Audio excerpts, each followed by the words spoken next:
আমার দেশে কেউ কোরবানি করতেছে, কোরবানি না দিলে লোকে কি বলবে? মেয়ে বিবাহ দিলাম, মেয়ের শ্বশুর বাড়ির লোকেরা যদি শোনে আমরা কোরবানি দিলে, তো ইজ্জত কি আর থাকবে? আছে না এমন কথা? কোরবানি এটি যদি আপনার কাছে সমর্থ থাকে তাইলে ওয়াজিব, আর না থাকলে মুস্তাহাব। না থাকলে কি মুস্তাহাব। আচ্ছা, কোরবানি কার উপর ওয়াজিব তা আগে জানাই দিই। কোরবানির জন্য কোনো নেশাব পরিমাণ সম্পদের প্রয়োজন পড়ে না।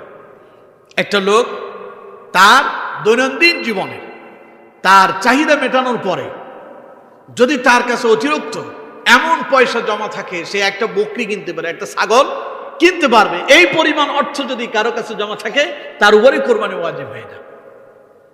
কথা কি বুঝতে পারলাম? এটার জন্য ওই যে 52.5 তোলা রূপা, 7.5 তোলা স্বর্ণ অথবা ওই পরিমাণ সম্পদ জমা থাকতে হবে, বিষয়টা কি এরকম নয়। এখন আপনার কাছে নাই, আল্লাহ বলছেন না থাকলে নাই, তোমার উপরে এই বিধান নয়। কিন্তু অনেকে কি করতেছে, লোন করে। লোন বুঝেন? হ্যাঁ, ব্যাংক থেকে সুদের উপর টাকা নিচ্ছে, সুদ নিয়ে সে ওয়াজিব কাম, বুঝেন তো, হারামটারে আইনা হালাল কাম করতেছে। হবে আদায় হবে? আবার যদি আপনার কাছে যদি তৌফিক থাকে তাইলে ওয়াজিব, আর তৌফিক নাই, দিতে চান, দিলে সুন্নাত হবে। সুন্নাতের একটা সওয়াব কি আপনি পাবেন। এখন আপনি সুন্নাত আদায় করতে গিয়া আপনার ফরজেরই খবর নাই। সুদ খাওয়া হালাল না হারাম? সুদ নেওয়া হালাল না হারাম? আকিলার রিবা ওয়া মুকিলাহু ওয়া কাতিবাহু ওয়া শাহিদাই, যিনি সুদ খান, যিনি সুদ দেন, যিনি সুদের লেখক হন, যিনি সুদের সাক্ষী হন, এই 4 ব্যক্তির উপর রাসূলুল্লাহ বলছেন লানা রাসূলুল্লাহ সাল্লাল্লাহু আলাইহি ওয়াসাল্লাম, এই 4 ব্যক্তির উপর আল্লাহর রাসূল অভিশাপ করেছেন, লানত করেছেন। নাউযু বিল্লাহ। তা আপনি রাসূলুল্লাহ লানত প্রাপ্ত হয়ে আপনি সুন্নাত আদায় করবেন, কাম হবে? কথা কয় না হবে?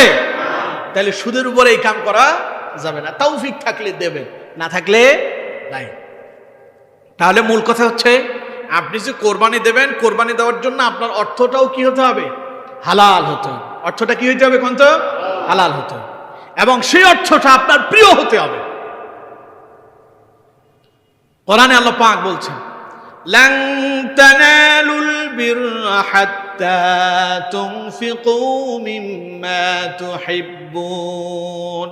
আল্লাহ রাব্বুল আলামিন বলছেন, তোমরা ততক্ষণ পর্যন্ত কল্যাণ হাসিল করতে পারবা না, কল্যাণ অর্জন করতে পারবা না, আল্লাহর নৈকট্য অর্জন করতে পারবা না, যতক্ষণ তোমাদের প্রিয় বস্তুটা আল্লাহর জন্য তোমরা উৎসর্গ কোরবানি না করবে। সুবহানাল্লাহ কইলেন না? তাহলে আল্লাহর নৈকট্য অর্জন করার জন্য আপনার প্রিয় বস্তুটাকে কোরবানি করতে হবে। প্রিয় বস্তু বুঝেন তো, যেটাকে আপনি সবচাইতে বেশি ভালোবাসতেছেন। এখন মানুষের সবচাইতে ভালোবাসার জিনিস কি? না কি? টাকা।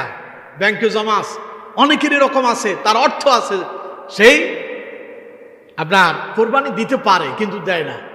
নাই নাই নাই শেষ, এরকম কিছু লোক আছে না? আর কিছু আছে নাই, প্রয়োজনে দাঁড় দেনা কইরে হইলেও করবে, আর আরেকজনের কাছে আসে ও নাই বইলা কেমনি বাঁচবো এই চিন্তায় পড়ে। যাদের কোরবানি দেওয়ার মতো এবিলিটি আছে তারা কোরবানি দিল না। রাসূলুল্লাহ তাদের ব্যাপারে বলেছেন, ওরা যেন আমার ঈদগাহে না আসে। কথা কি বুঝতে পারলাম? ঈদগাহে আসাটা রাসূলুল্লাহ নিষিদ্ধ করে দিয়েছে। সুতরাং সমর্থ থাকলে দিতেই হবে, আর না থাকলে কোনো